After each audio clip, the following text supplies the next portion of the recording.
Hello!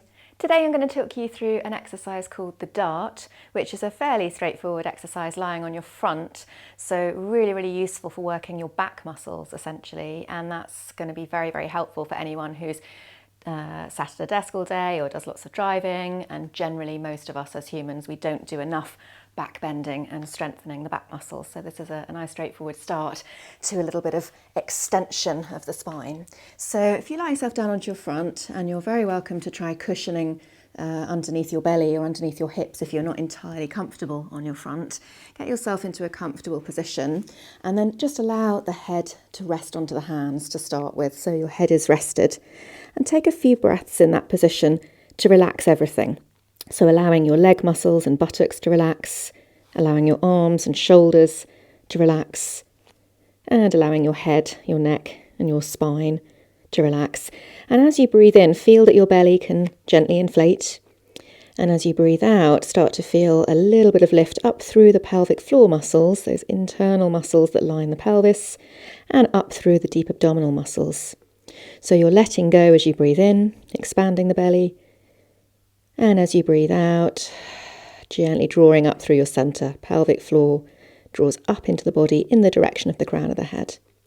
So you want to feel that you can do that without any activation in the external muscles of the body. So as you gather up through that centre, you should feel that you're not working your glutes or your legs. We're just doing this in preparation for lifting the weight of the head away from the hands. So as you breathe out with the next out breath, you can just lift that centre and gently draw the head up into a neutral position away from the hands. And keep breathing there for a moment, just checking for yourself that you haven't activated the buttocks or the backs of the legs, but you feel that you've essentially drawn the pelvic floor muscles up in the direction of the crown of the head. So the pelvic floor dome lifting towards the crown of the head dome. And that's hopefully giving you that internal support for your spine so that you can protect your back while you do this exercise. So the next thing that happens, once you've got yourself into that neutral spine position, you're then going to start to activate the legs. So I know I was talking about not doing anything with the legs to start with, but that's so that you know you've got your centre active to support the weight of your spine and your head.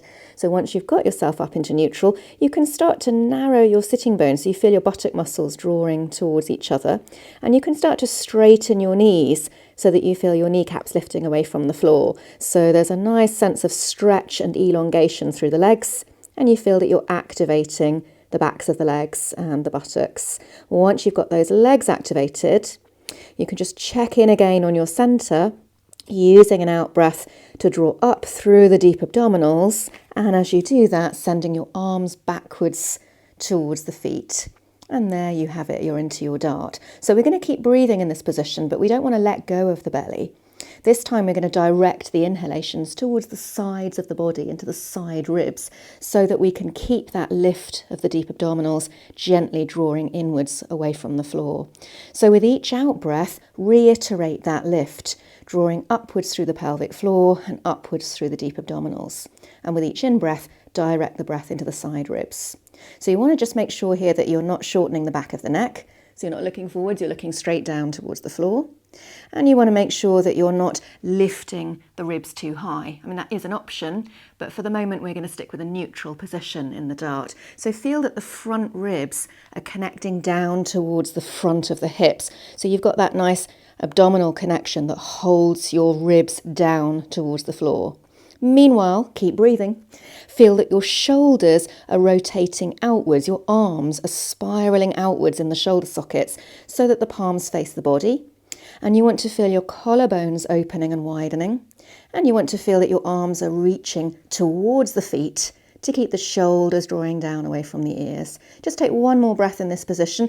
Visualize yourself flying forwards through space, so you can imagine that piece of string on the crown of your head being pulled forwards to elongate your spine, and then gently bring the arms back in front of you. Rest the head, rest the legs, and have a little wriggle to let everything relax. So I'll talk you through that again, and we can add on a couple of things to make life just a little bit more interesting. But of course you can just keep doing that plain dart motion because there's already quite a lot to think about, particularly if you're fairly new to Pilates. So taking a few breaths again just to feel that everything can soften and relax. And then you want to find that pelvic floor motion, that lift of the pelvic floor up into the body in the direction of the crown of the head, floating the crown of the head upwards and finding length through the whole of the spine, the back of the neck nice and long, imaginary piece of string pulling the head straight forwards.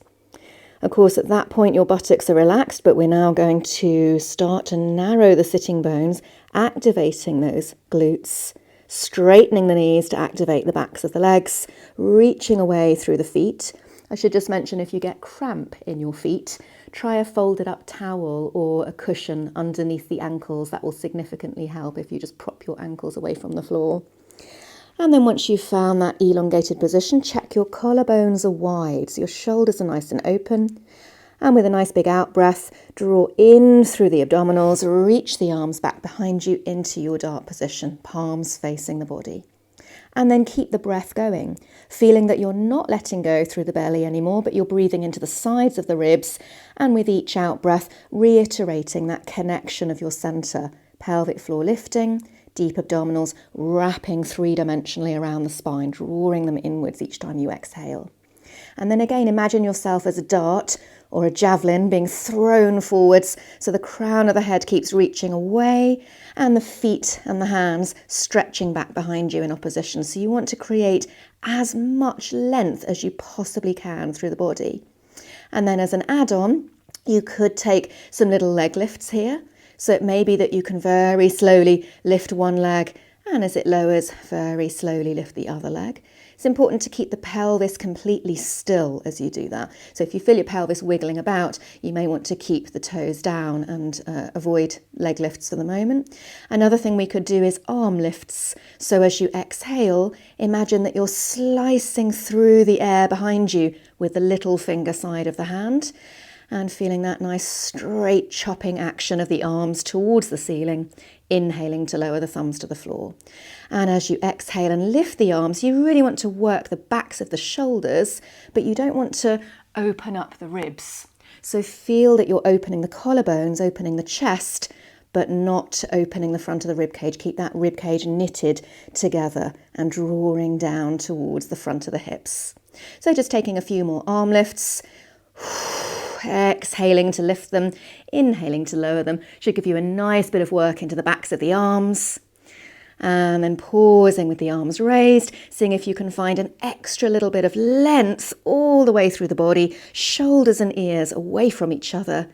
And then bringing the hands in underneath the head, resting the head, resting the legs, having a little wiggle. I'll just show you one more variation on this theme. Again, you can stick with a simpler version with fewer movements of the body if you prefer. So breathing and relaxing for a moment.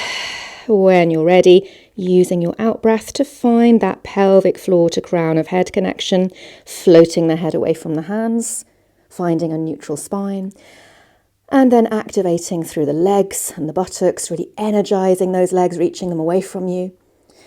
And then adding on the arms with a little bit of extra lift through your abdominals to support that spine. Maintain your neutral and feel that your hips are very, very even and connected to the floor. And then as you breathe out, you can take a little side bend. So your right hand can reach towards your right foot and your right ear can reach towards your right shoulder. And then as you breathe in, return to the center. Exhaling to reach your left hand towards your left foot, your left ear towards your left shoulder, and breathing into the center. So as you alternate sides, again, check that your ribs aren't flaring at the front, that you're maintaining your rib to hip connection, and see if you can feel your pelvis staying really, really level and symmetrical against the floor. So as you side bend to the right, you don't want to feel all of the weight falling into your right hip. You want to keep your left hip anchored. And as you side bend to the left, similarly, you want to keep your right hip anchored. So it's a very small movement. It's a lot more difficult than it sounds. So feeling that just the upper body is moving, making a tiny little walking stick shape through the upper body without any change through the lower body. From about the waist downwards, you're completely still. Making this your last one or two of those. Again, one last out breath to lift the belly, to grow the spine, shoulders away from ears, and then bringing the hands in underneath the head, relaxing the legs, relaxing the head, having a little wiggle. And then it may be that you want to give yourself a little bit of a cat stretch on hands and knees, or release all the way back into child's pose for a little bit of a rest for your back. And that essentially is the dart. Enjoy.